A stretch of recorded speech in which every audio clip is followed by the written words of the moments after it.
ये video last video के continuation में ही है। लास्ट वीडियो में रिलेशंस के बेसिक कॉन्सेप्ट्स बता दिए गए थे। इस वीडियो में हम रिलेशंस के 3 वेरी वेरी इंपॉर्टेंट रिलेशंस को पढ़ने वाले हैं। Reflexive, symmetric and transitive. First, reflexive.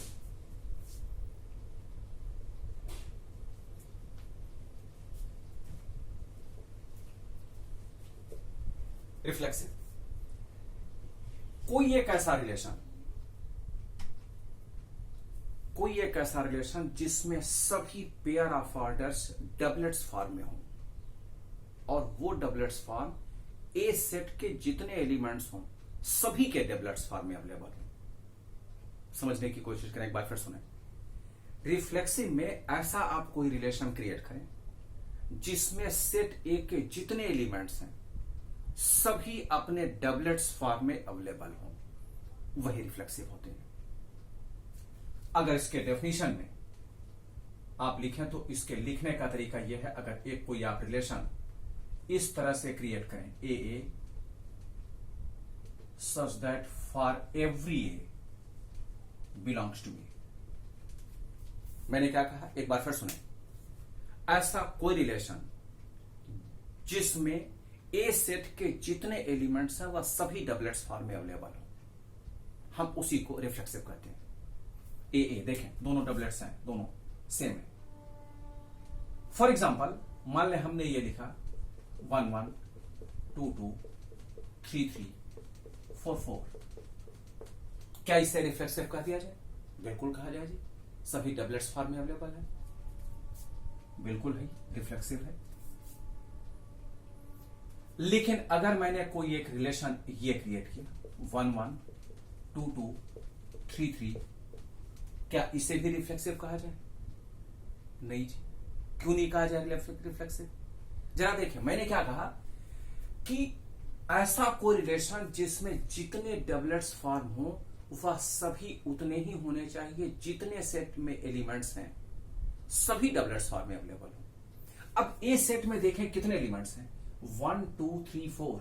तो 1 भी अपने डबलेट्स फॉर्म में, 2 भी अपने डबलेट्स फॉर्म में, 3 भी और 4 भी अगर हैं तो ऐसे रिलेशंस को हम रिफ्लेक्सिव कहते हैं।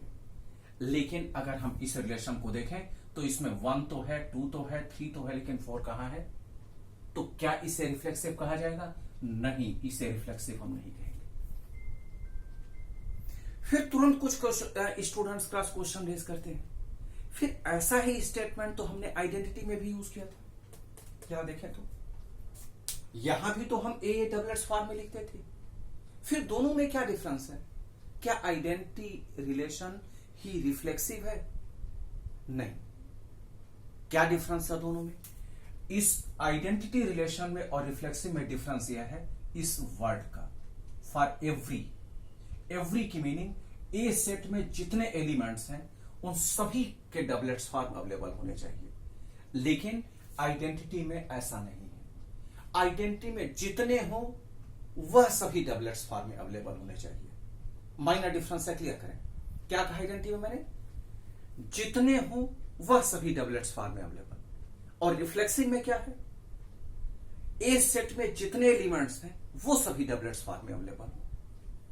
अब 1 1 2 2 3 3, क्या ये आइडेंटिटी है? बिल्कुल है आइडेंटिटी। क्यों? जितने हैं सब डबलेट्स हैं। लेकिन क्या ये रिफ्लेक्सिव है? नहीं, रिफ्लेक्सिव नहीं है, क्योंकि इसमें 4 का पेयर नहीं है। और पहला अगर हम देखें ये रिलेशन, क्या ये रिफ्लेक्सिव है? बिल्कुल रिफ्लेक्सिव है। क्या ये आइडेंटिटी है? बिल्कुल आइडेंटिटी, क्योंकि इसमें जितने हैं सभी डबलेट्स फॉर्म में अवेलेबल हैं।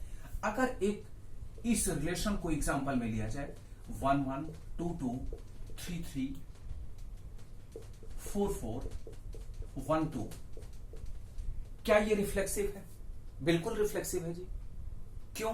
क्योंकि ए सेट में जितने एलिमेंट्स हैं उन सब के डबलेट्स हमारे पास अवेलेबल हैं। उसके बाद हो या ना हो हम कोई फर्क नहीं पड़ता, ये बिल्कुल रिफ्लेक्सिव है। क्या ये आइडेंटिटी है? नहीं, आइडेंटिटी नहीं है। क्यों नहीं है? क्योंकि आइडेंटिटी में जितने रिलेशंस हो सबके डबलेट्स अवेलेबल हो। देखिए 1 1 2 2 3 3 आइडेंटिटी है, 1 1 2 2 3 3 4 4 1 2 नहीं है। यहां ये नहीं है, क्योंकि 1 2 एक ऐसा रिलेशन है जो डबलेट्स फॉर्म में अवेलेबल नहीं है। इसीलिए ये रिलेशन आइडेंटिटी रिलेशन नहीं कहा जाएगा, रिफ्लेक्सिव कह दिया जाएगा, क्योंकि ये 4 के पेयर्स में मिल चुके हैं। तो ये डिफरेंस है आइडेंटिटी में और रिफ्लेक्सिव में, और रिफ्लेक्सिव की कंडीशन ये रही। नेक्स्ट अपने second very very important topic पर चलते हैं, सिमेट्रिक।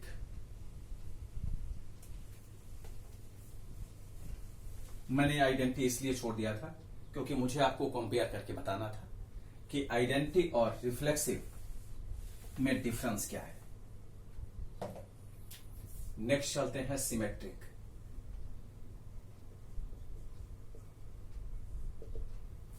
सिमेट्रिक ऐसा कोई भी रिलेशन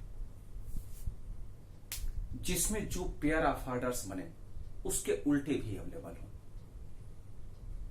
ऐसा कोई रिलेशन जिसमें जो आप पेयर ऑफ ऑर्डर्स लिखते हैं वह सभी पेयर ऑफ ऑर्डर्स अपने रिवर्स फॉर्म में, इनवर्स फॉर्म में भी अवेलेबल हो, ऐसे किसी भी रिलेशन को हम सिमेट्रिक रिलेशन कह देंगे। जैसे आप रिलेशन में 2 पेयर ऑफ ऑर्डर्स लिख रहे हैं, एक ए बी और दूसरा बी ए, ये सिमेट्रिक है। क्यों? क्योंकि इस रिलेशन में आपने 2 पेयर ऑफ ऑर्डर्स केवल लिखा है, एक ए बी लिखा है, दूसरा उसका उल्टा भी लिख दिया, तो ये सिमेट्रिक हो गया। यही डेफिनेशन भी है। अगर आप रिलेशन 4 पेयर ऑफ ऑर्डर्स का बनाना चाहते हैं और अगर 2 का रिलेशन रिमेनिंग 2 के इनवर्स में है तो आप उस रिलेशन को सिमेट्रिक कह सकते हैं। और इसके डेफिनेशन के लिए यह लिखा जाता है, इफ आर A1 A2 आप लिखें या AB लिख लें, मैं AB लिख दे रहा हूं।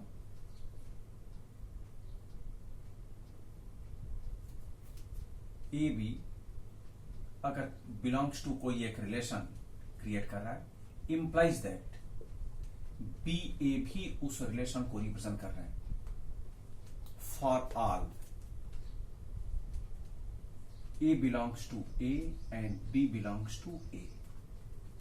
देखेंगे, समझें। ए बी उस रिलेशन में है और बी ए भी उसी रिलेशन में अवेलेबल है, जिसमें ए को रिप्रेजेंट करा, बी भी ए को ही रिप्रेजेंट करे। अगर आप चाहें तो A1 A2 भी लिख सकते हैं, कोई डिफरेंस नहीं है। दोनों जो एलिमेंट्स हैं वह सिर्फ ए को ही रिप्रेजेंट करने वाले हैं। उस केस में ऐसे रिलेशंस को हम सिमेट्रिक कर देंगे। फॉर एग्जांपल, मान लिया कोई एक हमने रिलेशन यूज किया, रिलेशन हमने जो यूज किया उसमें जो पेयर ऑफ ऑर्डर्स हमने बनाया वो ये बनाया, 1 2 2 1 1 1 2 2। क्या ये सिमेट्रिक है? चेक करके देखते हैं। इस रिलेशन में आपने इतने पेयर ऑफ ऑर्डर्स बना रखे हैं, 4 1 2, इसका उल्टा 2 1 अवेलेबल है, 1 1 इसका उल्टा 1 1 ही होगा, यह भी अवेलेबल है, 2 2 इसका उल्टा 2 2 ही होगा, यह भी अवेलेबल है। इसके मीनिंग इस रिलेशन में जो पेयर ऑफ ऑर्डर्स हैं उन सभी के उल्टे भी अवेलेबल है, इसलिए इस रिलेशन को हम सिमेट्रिक कह देंगे। मान लें एक दूसरा रिलेशन हमने क्रिएट किया, 1 1 2 2 3 3 4 4। क्या इस रिलेशन को सिमेट्रिक कह दिया जाए? चेक करके देखते हैं। इस रिलेशन में आपने 4 पेयर ऑफ ऑर्डर्स को डिफाइन किया है, 1 1 इसका उल्टा 1 1 अवेलेबल है, 2 2 इसका उल्टा 2 2 ही होगा, अवेलेबल है, 3 3 इसका उल्टा 3 3 ही है, 4 4 इसका उल्टा 4 4 ही है, अवेलेबल है। बिल्कुल सही, इससे हम सिमेट्रिक कह देंगे। क्या ये रिफ्लेक्सिव भी है? बिल्कुल है जी। क्यों है? क्योंकि हम इसी एग्जाम्पल के बेस पर रिलेशंस को डिफाइन अगर कर रहे हैं और इसमें ए सेट में 4 एलिमेंट्स हैं, 1 2 3 4, और सभी के डबलेट्स अवेलेबल हैं, इसलिए इसे हम रिफ्लेक्सिव भी कह देंगे। क्या ये आइडेंटिटी भी है? बिल्कुल है जी, आइडेंटिटी। क्यों है? क्योंकि जितने हैं सबके डबलेट्स अवेलेबल हैं। तो ये रिलेशन तीनों रिलेशंस मीनिंग आइडेंटिटी, रिफ्लेक्सिव और सिमेट्रिक तीनों को बताता है।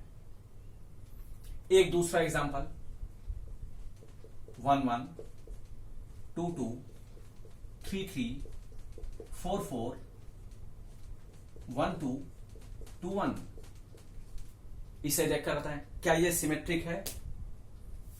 1 1 उल्टा इसका 1 1 है, 2 2 इसका उल्टा भी यही है, 3 3 इसका उल्टा भी, 4 4 इसका उल्टा भी, 1 2 इसका उल्टा 2 1। बिल्कुल सही, reflex sorry symmetric.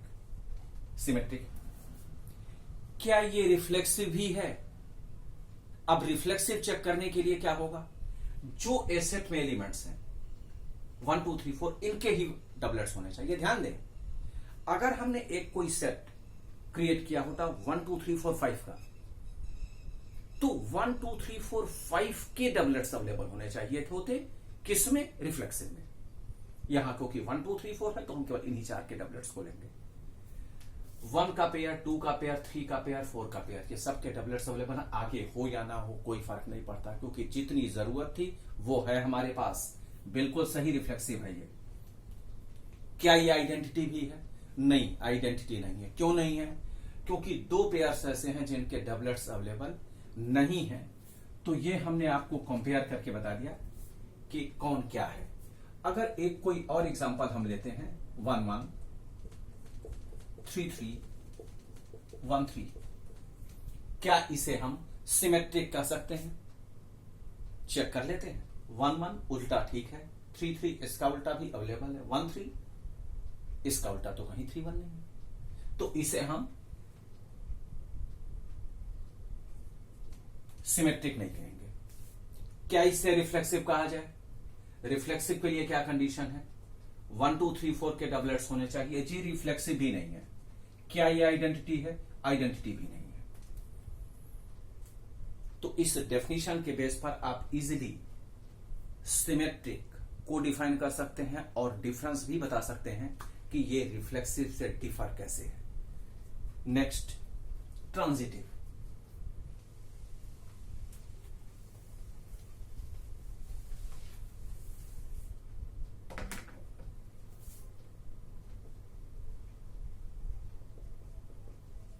Transitive relation. Transitive relation में अगर आप कोई एक ऐसा रिलेशन क्रिएट करें जिसमें pair of orders A B अगर हैं, बी सी भी है, तो सी ए भी ए सी भी होना ही चाहिए, उस रिलेशन को हम ट्रांजिटिव कह देते हैं। एक बार फिर सुने, अगर कोई ऐसा रिलेशन है जिसमें ए बी का format, pair of order a b, दूसरा pair of order b c इस फॉर्म में भी हो, और ए सी भी अवेलेबल हो, तो वो रिलेशन ट्रांजिटिव कहा जाता है। ए बी हो, बी सी भी हो और ए सी भी मौजूद हो, अवेलेबल हो, तो वो रिलेशन ट्रांजिटिव मान लिया जाता है। लेकिन अगर केवल ए बी है, बी सी नहीं है, तो हमें ए सी चेक करने की जरूरत नहीं है, वो डायरेक्ट ट्रांजिटिव मान लिया जाएगा। डिफरेंस देखें, कुछ स्टूडेंट्स कंफ्यूज करते हैं, ध्यान दें। ए बी है किसी रिलेशन में, बी सी नहीं है, तो ए सी चेक करने की जरूरत नहीं है। ए बी है, बी सी भी है, तो ए सी होना ही चाहिए। ऐसे ही रिलेशंस को हम क्या कहते हैं? ट्रांजिटिव।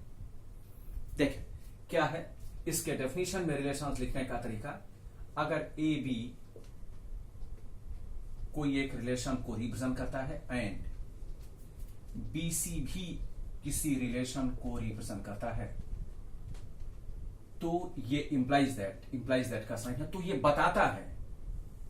बताता है कि ए सी भी उसी रिलेशन को रिप्रेजेंट करेगा। अगर ऐसा है तो हम उस रिलेशन को ट्रांजिटिव रिलेशन कह देंगे। एक बार फिर देखें, ए बी किसी रिलेशन में है, बी सी भी है, इंप्लाइज दैट, ये बताता है ए सी भी है अवेलेबल, केवल हम दोनों ही नहीं है, ए बी ए सी भी है, तो ऐसे रिलेशंस को ट्रांजिटिव कह दिया जाता है। अगर ए बी है, बी सी नहीं है, ध्यान दें, तो ए सी चेक करने की जरूरत ही नहीं है, छोड़ दें उसे, क्योंकि इसकी जरूरत तो तब है जब ये भी है। जैसे अगर मैं एग्जांपल एक कहूं, अभी एग्जांपल तो आपके बहुत सारे आने वाले हैं, 1 2 है, 2 3 है, तो 2 2 तो दोनों इक्वल हो गया, तो 1 3 होना ही चाहिए, तभी ये ट्रांजिटिव माना जाएगा। लेकिन अगर केवल 1 2 है, 2 3 नहीं है, तो 1 3 चेक करने की जरूरत नहीं है, ये डायरेक्ट ट्रांजिटिव मान लिया जाएगा। ध्यान दें, ये वर्ड क्लियर करें। ए बी है, बी सी है, तभी ए सी की जरूरत है। अगर ए बी है, बी सी है ही नहीं, तो ए सी की जरूरत ही नहीं है। भी शादी के लिए अगर लड़का है लड़की है तभी तो शादी की तरफ पहुंचेंगे। लड़का है लड़की है ही नहीं है तो शादी वर्ड ही खत्म हो गया। भाई ये सोचे, एक अगर अकेले लड़का है तो शादी कैसे? अगर लड़का है लड़की है दोनों, या दोनों की फैमिली अगर मैरिज के लिए एग्री करते हैं तभी वह शादी तक पहुंचती है। ठीक उसी तरह यहां देखें, ए बी है बी सी है तब भी ए सी अगर है तभी यह ट्रांजिटिव है, अदरवाइज ट्रांजिटिव नहीं है। कुछ एग्जांपल्स इसके देखें और अच्छी तरह क्लियर हो जाएंगे। एक कोई हमने रिलेशन बनाया जिसमें हमने पेयर ऑफ ऑर्डर्स लिखा है ये,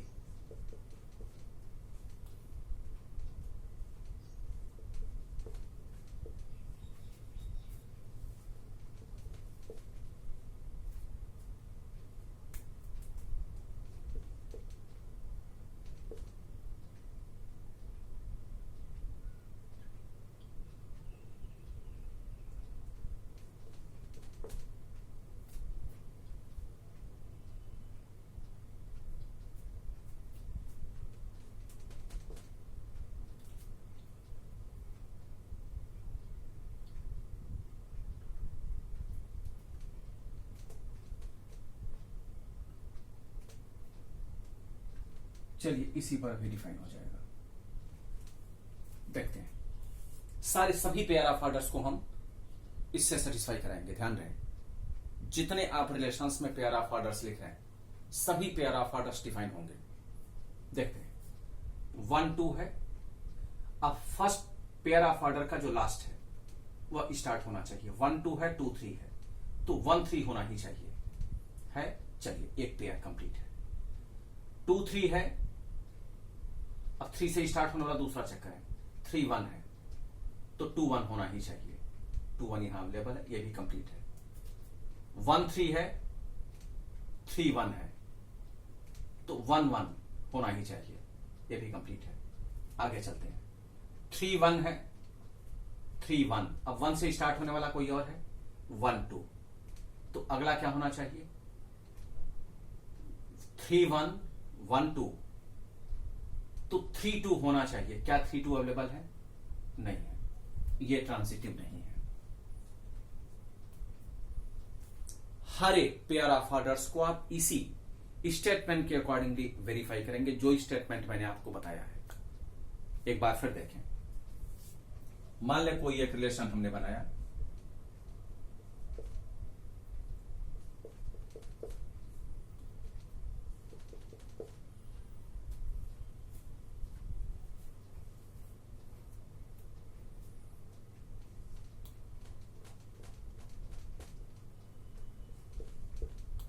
इसी एग्जांपल पर पहले हम क्लियर कर लें, उसके बाद आगे चलते हैं। 1 2 है, 2 1 है, 1 1। देखें ए बी बी सी ए सी होना ही चाहिए, अवेलेबल है। अब हम इस पर चलते हैं। 2 1 1 1, तो 2 1 होना चाहिए, 2 1 भी अवेलेबल है। आगे चलते हैं। 1 1 1 2, 1 2 होना चाहिए, वह भी अवेलेबल है। तो इसकी मीनिंग तीनों पेयर्स के लिए ये कंडीशन सेटिस्फाई होती है जो यहां लिखा हुआ है। एक बार चेक करके देख लें। ए बी, पहले आप इसको चेक करते हैं। बी सी, तो ए सी होना चाहिए, मीनिंग 1 1 अवेलेबल है, इसको हटाएंगे। ए बी बी सी ए सी होना चाहिए 2 1, 2 1 देखें यही है, ये भी वेरीफाई हो गया। इसको चेक करें। ए बी, अब 1 से स्टार्ट होने वाला यहां क्या है बी सी, तो एसी होना चाहिए। एसी मीनिंग क्या है 1 2, 1 2 यही है, मीनिंग तीनों ग्रुप्स तीनों पेयर ऑफ ऑर्डर्स डिफाइन हो रहे हैं, इसलिए इसे हम ट्रांजिटिव मान लेंगे। ये ट्रांजिटिव है। मान लें एक दूसरा कोई रिलेशन क्रिएट किया गया 1 2 2 1 1 1 3 4, क्या इसे हम ट्रांजिटिव मान लें? चेक करके देखते हैं। 1 2 2 1 1 1, ये तो ऊपर वाला ही एग्जांपल। 3 4, इन तीनों में से तो किसी से वेरीफाई होता नहीं है। अब 3 4 अगर है, ए बी हमारे पास अवेलेबल है, क्या बीसी भी कहीं है? ए बी अगर है हमारे पास तो हम तुरंत क्या सर्च करेंगे, बीसी है? नहीं है। अब अगर बीसी नहीं है तो हम एसी क्यों सर्च करें? एक केवल लड़का ही है, लड़की नहीं है, तो हम शादी तक पहुंच ही नहीं सकते हैं, हो ही नहीं सकता। ये एसी की जरूरत ही नहीं, मेरी डायरेक्ट हम ट्रांजिटिव मान लेंगे, ये ट्रांजिटिव है। क्योंकि मैंने क्या कहा, अगर ए बी है, बीसी भी है, तभी एसी हमें सर्च करना है, अदरवाइज हमें एसी सर्च करने की जरूरत ही नहीं है। मान ले एक कोई दूसरा एग्जांपल दिया गया, किसी एक रिलेशन में पेयर ऑफ ऑर्डर्स ये दिए गए 1 1 2 2 3 3 4 4, ये रिलेशन देखें 1 1 ए बी, क्या बीसी नहीं है? नहीं है, एसी की जरूरत ही नहीं है। 2 2 ए बी है, बीसी है? नहीं है, एसी छोड़ दें। 3 3 ए बी है, बीसी नहीं है। 4 4 ए बी है, बीसी नहीं है। तो अब अगर बीसी नहीं है किसी भी ग्रुप के लिए, किसी भी पेयर ऑफ ऑर्डर के लिए, तो हमें एसी की जरूरत ही नहीं है, डायरेक्ट इसे ट्रांजिटिव मान लें। और अब हम इसके पीछे चलते हैं। इसके पीछे बताया गया क्या, सिमेट्रिक। सिमेट्रिक क्या ये है? क्या है सिमेट्रिक की कंडीशन? उल्टे पुल्टे, रिवर्स ऑर्डर। 1 1 का उल्टा ये भी है, 2 2 उल्टा ये भी है, 3 3 रिवर्स है, 4 4 रिवर्स है, बिल्कुल सही, सिमेट्रिक भी है। क्या ये रिफ्लेक्सिव है? अब रिफ्लेक्सिव की कंडीशन क्या है? जो आपने एग्जांपल लिया है ए सेट, उसमें जितने एलिमेंट्स हैं सभी के टैबलेट्स अवेलेबल होने चाहिए। क्या है? बिल्कुल है जी, रिफ्लेक्सिव भी है ये। क्या ये आइडेंटिटी है? आइडेंटिटी में क्या कंडीशन है? जितने हो सबके पेयर्स अवेलेबल हो, आइडेंटिटी भी है जी। तो ये एग्जांपल ऐसा है जिसमें सेट्स की ये चारों फॉर्मेट अवेलेबल है। ट्रांजिटिव में एक वर्ड जिसे मैं बार बार बता रहा हूं, इसमें स्टूडेंट्स कंफ्यूज भी करते हैं। ए बी है, बीसी भी है, तभी आपको एसी सर्च करने की जरूरत है ट्रांजिटिव के लिए। अगर केवल ए बी ही है, बीसी नहीं है, तो बिना एसी के सर्च किए हुए भी आप डायरेक्ट उसे ट्रांजिटिव बता सकते हैं। ये ध्यान रहे, इस वर्ड को मैं एक बार फिर रिपीट कर रहा हूं। अगर ए बी है, बीसी नहीं है, तो आपको एसी सर्च करने की जरूरत नहीं है, डायरेक्ट उसे ट्रांजिटिव बता सकते हैं। तो ये थे रिलेशंस के कुछ very very important topics. Relations में कुछ क्वेश्चंस ऐसे भी बनते हैं जो डोमेन्स और रेंज के बेस पर पूछे जाते हैं। क्या होते हैं वह जरा देखें, और क्वेश्चन का पैटर्न क्या होता है वो भी जरा देखें।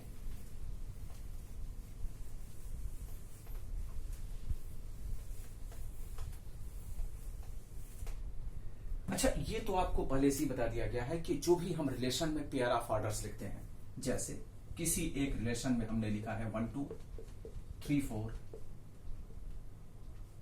2 3, ये लिखा है मैंने। जो भी हमने रिलेशन लिखा है, उस रिलेशन के फर्स्ट एलिमेंट को हम प्री इमेज कहते हैं और सेकेंड को हम कहते हैं इमेज। ये आपको पहले ही बताया जा चुका है, एक बार फिर हम इसे यूज कर ले रहे हैं। प्री इमेज और इमेज कहते हैं। इसे हम डोमेन्स और रेंज भी कहते हैं। जो प्री इमेज है उसे कहते हैं डोमेन्स, और जो एक्सपेंडेड वैल्यू होती है उसी को हम रेंज कहते हैं। In other words you can say कि जो इमेज है हम उसे ही रेंज भी कह देते हैं। इमेज की मीनिंग जो प्री इमेज की इमेज बनती है, डोमेन्स के बेस पर जो डिफाइंड वैल्यू है उसी को रेंज कह देते हैं। और अगर रेंज एक कंप्लीट सेट के फॉर्म का बनता है, जैसे अगर आप कोई भी एक सेट ए लेते हैं और कोई एक सेट बी लेते हैं, इसमें कुछ एलिमेंट्स है मान ले 2 3 4, और ए सेट में भी कुछ एलिमेंट्स है मान ले 1 3 5, और कोई एक रिलेशन आपने ऐसा बनाया, तो रिलेशन में जो 2 3 4 का फॉर्मेट आता है रेंज के अकॉर्डिंगली, हम उसी को कोडोमेन्स भी कह देते हैं। जैसे अगर इस एग्जांपल में देखें तो क्या आया, 2 4 3, ये आ गया ना, 2 3 4 यही है। तो ये जो रेंज है, अगर हमें रेंज डिफाइन करने के लिए कहा जाए इस रिलेशन में, तो हम क्या लिखेंगे, 2 3 4 ये तो लिखेंगे ना, देखें। और डोमेन्स क्या लिखेंगे, मैं इसे बता दूं, डोमेन्स क्या लिखेंगे इसी एग्जांपल में, डोमेन्स लिखेंगे 1 3 2 1 2 3, यही तो होगा ना, क्योंकि इस रिलेशन में जो इनिशियल वैल्यू है 1 2 3 ये डोमेन्स हो गए, और 2 3 4 ये रेंज हो गया। और ये मान लो कोई एक सेट था, तो जो बी सेट है उसमें जो 2 3 4 है ये तो कंप्लीट रेंज आ गया। ऐसे किसी भी रेंज को हम कोडोमेन्स भी कह देते हैं। अगर रेंज जो दूसरा, क्योंकि जो हम पेयर ऑफ ऑर्डर्स डिफाइन करते हैं, एक ये स्टेटमेंट या भी देख लें, उस पेयर ऑफ ऑर्डर में जो सेट है उसमें सेकेंड एलिमेंट मीनिंग 2 4 3 वह सेट बी को ही रिप्रेजेंट करेगा। अगर ये रिलेशन ए क्रॉस बी के बेस पर बनाया गया है तो समझे। कुछ ही स्टेटमेंट्स मैंने शॉर्ट इसलिए कर दिया क्योंकि कुछ ही स्टेटमेंट्स इसमें से पहले भी बताया जा चुका है। ए क्रॉस बी हमने डिफाइन किया क्योंकि रिलेशन क्या होता है, relation is the subset of कुछ भी, ए क्रॉस बी लेने, ए क्रॉस ए लेने, ए क्रॉस सी लेने, बी क्रॉस सी लेने, कुछ भी जो भी आप सेट क्रिएट करते हैं। अगर ए क्रॉस बी है तो उसके रिलेशन में मान ले मैंने ये लिख दिया। इस रिलेशन में पहला element her pair of order का पहले सेट को रिप्रेजेंट करेगा, ए को, और दूसरा एलिमेंट वह बी को रिप्रेजेंट करेगा। अगर आप दूसरे एलिमेंट को देखें तो वही रेंज भी कहे जाते हैं, जिसे हम इमेज भी कहते हैं। अब अगर इस एग्जांपल में हम देखें तो 2 3 4 जो रेंज हमने बताया वही तो बी की है, बी सेट के एलिमेंट्स, तो इसे हम कोडोमेन्स भी कहते थे। ठीक है, यही मैं आपको बताना चाहता था। तो डोमेन्स और रेंज के बेस पर क्वेश्चंस बनते कैसे हैं ये हम जरा देखते हैं।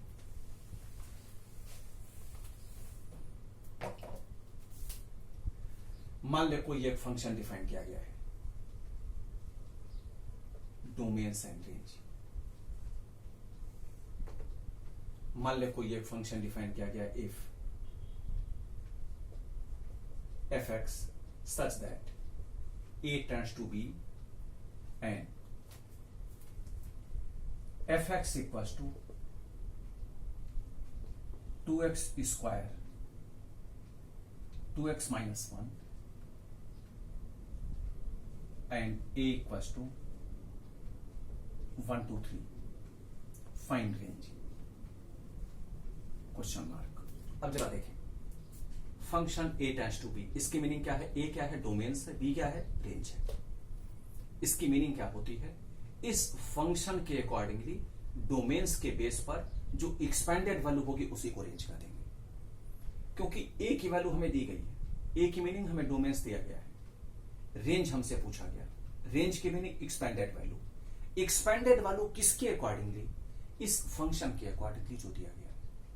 तो बहुत सिंपल सा तरीका क्या है कि हम उस फंक्शन में डोमेन्स की वैल्यूज पुट कर लेंगे 1 by 1, जो आएगा वही रेंज हो जाएगा। तो अब जरा चेक करके देखें, रेंज b इक्वल्स टू क्या होगा, क्योंकि इस फंक्शन के अकॉर्डिंगली b को ही रेंज कहा जाएगा। 1 की वैल्यू पुट करेंगे तो क्या आएगा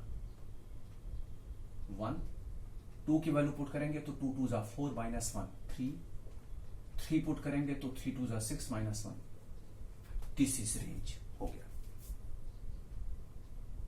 इसी का उल्टा कर देते हैं। मान ले क्वेश्चन यही है, इफ fx इक्वल्स टू, कोई जरूरी नहीं है कि ये इतना छोटा सा फंक्शन दिया जाए, fx equals to 2x minus 1, ये क्यूब में भी होते हैं, न्यूमरेटर डिनोमिनेटर में भी होते हैं, स्क्वायर में भी होते हैं, पावर 5/4 के फॉर्म में भी होते हैं। जैसे क्वेश्चंस दिए जाए इसको मुश्किल भी बनाया जा सकता है, पैटर्न यही है सॉल्व करने का। fx such that p tends to q, या हम इसी एग्जांपल को लेते हैं a tends to b and fx equals to 2x minus 1। अब हमें ये नहीं दिया गया, ये दूसरा क्वेश्चन है, and b equals to 135 find domains. Domains ये हमसे पूछा गया। अब डोमेन्स की मीनिंग क्या है, इनिशियल वैल्यू। इसकी मीनिंग ये जो b है, b क्या है, रेंज। इसकी मीनिंग हमें एक्सपेंडेड वैल्यूज गिवन है, हमें इन एक्सपेंडेड वैल्यूज के बेस पर इनिशियल वैल्यूज निकालने हैं। तब क्या करेंगे, हर एक वैल्यू को इस फंक्शन से कंपेयर करें। If 2x minus 1 equals to 1, therefore 2x equals to 2 and x equals to 1। दूसरी वैल्यू को कंपेयर करें, 2x minus 1 equals to 3, क्योंकि ये तो एक्सपेंडेड वैल्यू है ना, हमें तो x की इनिशियल वैल्यू चाहिए, तो 2x equals to 4, x equals to 2। And if 2x minus 1 equals to 5, तो 2x equals to 6, x equals to 3। तो जो ये आप वैल्यूज पा रहे हैं ये इनिशियल वैल्यू आप पा गए, मीनिंग ए जिसे हम